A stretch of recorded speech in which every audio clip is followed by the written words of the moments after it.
Controles remotos, ratones inalámbricos, calculadoras, linternas y audífonos son algunos aparatos cotidianos que funcionan con pilas y baterías.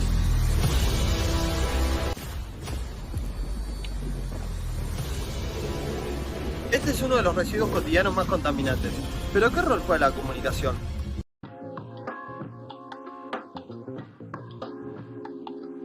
En los episodios anteriores fuimos armando un rompecabezas del proceso lineal de producción, consumo y desechos de pilas y baterías. Sin embargo, en este capítulo ahondaremos en alternativas para hacer de este proceso un proceso circular y a su vez agregar dos eslabones, el de los consumidores y el de los productores. Por un lado están los laboratorios de recuperación de materiales de pilas y baterías, como el que se encuentra en la localidad de Gonet. La capacidad de trabajo de la planta está muy por debajo de la media de consumo en nuestro país, y los costos para funcionar son elevadísimos, lo que lo vuelve una alternativa inviable a no ser que sea para fines de investigación. La Comisión de Investigaciones Científicas junto con la UNLP está instalada en Camino Centenario 508 creo que es, bueno, donde están las instalaciones de la SIC, hay una planta de reciclado de baterías y pilas. Falta difusión y falta conocimiento, por ejemplo, de cómo funciona, ¿no? Como para poder decir, bueno, todos los ciudadanos sabemos que ahí tenemos una planta a la cual podemos acercarnos y son muchos los engranajes de la cadena que tienen que estar alineados para poder lograrlo, ¿no? Porque al ser un tema que termina muchas veces en la voluntad individual de las personas, somos las personas las que nos tenemos que mover hacia esos lugares y ahí empieza la primera dificultad, ¿no? La falta de tiempo, la falta de conocimiento. ¿Qué pasa? Muchas veces decís, bueno, tengo la pila en casa, la cierro con aislante y pasa el tiempo, la metes en una botella y pasa el tiempo, no sabes a dónde llevarla, no sabes que en Gonet existe esta planta desde el año 2012, ¿no? Me parece que ahí falta como un entramado de articulación en relación a lo que tiene que ver con estrategias de comunicación y estrategias de difusión. La verdad es que tienen que darse muchas instancias de ese entramado para que las cosas terminen donde tienen que terminar. Y ahí en el camino de ese mal entramado es donde se terminan perdiendo. Y las pilas terminan en un basural a cielo abierto.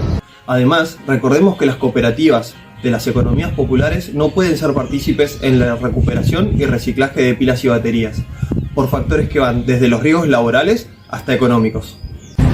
Parece que lo que ha resultado como más fácil de tratar como residuo ha sido esto, el papel, el cartón, el plástico, que este tipo de residuos que requiere, esto que hacía la mención, una mayor infraestructura, una inversión en tecnología, y que para mí ahí creo que tiene un rol muy importante la universidad en cómo acercarlo para que lo puedan también tratar las cooperativas. Esto de tener una planta de residuos electrónicos da un modelo, un prototipo de ejemplo de cómo tratarlo, de cómo llevarlo adelante.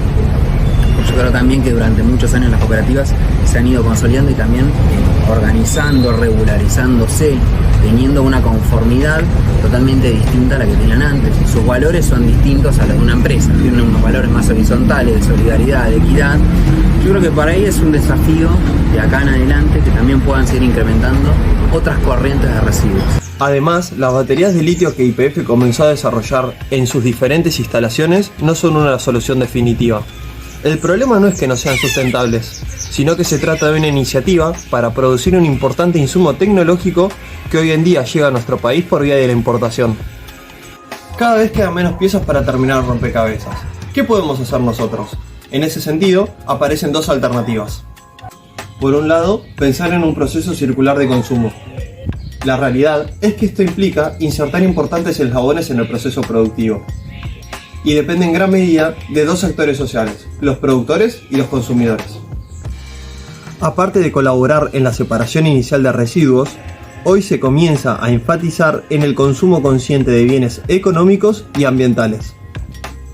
La otra alternativa, que comienza a tomar cada vez más fuerza, está asociada directamente al rol que toman los productores y los importadores de pilas y baterías. A este concepto se le conoce como responsabilidad extendida al productor.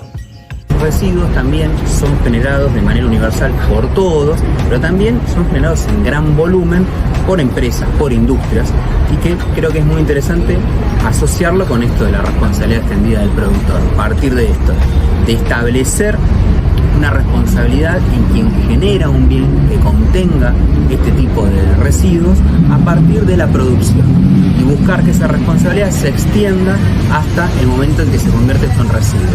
Y mirar esto de los conceptos. Durante muchos años se hablaba de basura y se comenzó a hablar de residuos. Y hoy en día ya se comienza a hablar de ese residuo como un recurso. Esta iniciativa, que está en boga en Europa y en Norteamérica, implica atribuirle responsabilidades a aquellos que produzcan un bien económico en el tratamiento, acopio y, de ser posibles, en el reciclaje del mismo. Pero también tenemos que ser conscientes que el cambio no lo van a hacer 1, 2, 3 personas o un par de familias. El cambio va a estar cuando lo hagan también las industrias, las empresas. Por eso es tan importante esto de la responsabilidad extendida del productor. Buscar que quienes más generen residuos con mayor volumen se hagan cargo del costo ambiental que están dejando. Eso es una obligación que se tiene que establecer a nivel, yo creo que nacional. Las provincias podrían impulsarlo, de hecho hubo un proyecto en su momento con la provincia de Buenos Aires, pero lo que implicaría es esto, es que podemos dar el ejemplo de los envases vacíos agroquímicos. Grandes empresas que generan el producto de los agroquímicos se tienen que hacer cargo de eso que están dejando en el mercado, de ese producto que están dejando. En este sentido, ¿qué papel juega la comunicación? El trabajo que hay que hacer sobre este tipo de cuestiones es más vinculado, en mi concepción, a lo que tiene que ver con la educación ambiental integral y con formar conciencia de cómo hago para reciclar y cuando no se puede reciclar, porque ya en el caso de la pila, por ejemplo, está abierta y ya ha perdido la posibilidad del reciclado, ¿a dónde la tiro?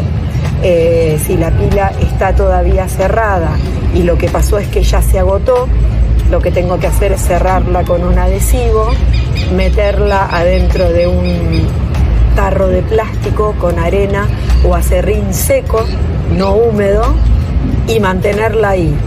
Y por lo general lo que se hace es ir llenando esos tarros y una vez que lo tengo lleno, llevarlo al lugar que corresponde para la posibilidad del reciclado.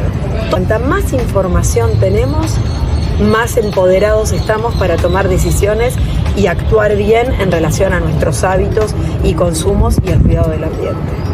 Por eso, el comunicador tiene la responsabilidad de brindarle la información a la ciudadanía y de levantar la voz ante las problemáticas ambientales.